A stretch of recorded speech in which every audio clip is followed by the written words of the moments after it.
কারে দিব দোষ বন্ধু, কারে দিব দোষ? বৃথা করো আস্ফালন, বৃথা করো রোষ।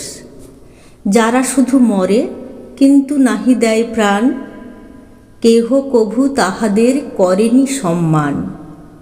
যতই কাগজে কাঁদি, যত দিই গালি, কালা মুখে পড়ে তত কলঙ্কের কালি।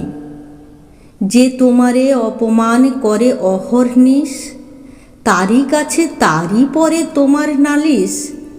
নিজের বিচার যদি নাই নিজ হাতে, পদাঘাত খেয়ে যদি না পারো ফিরাতে, তবে ঘরে নত শিরে চুপ করে থাক। সাপ্তাহিকে দিকবিদিকে বাজাসনে ঢাক। একদিকে অসি আর অবজ্ঞা অটল, অন্যদিকে মসি আর শুধু অশ্রুজল।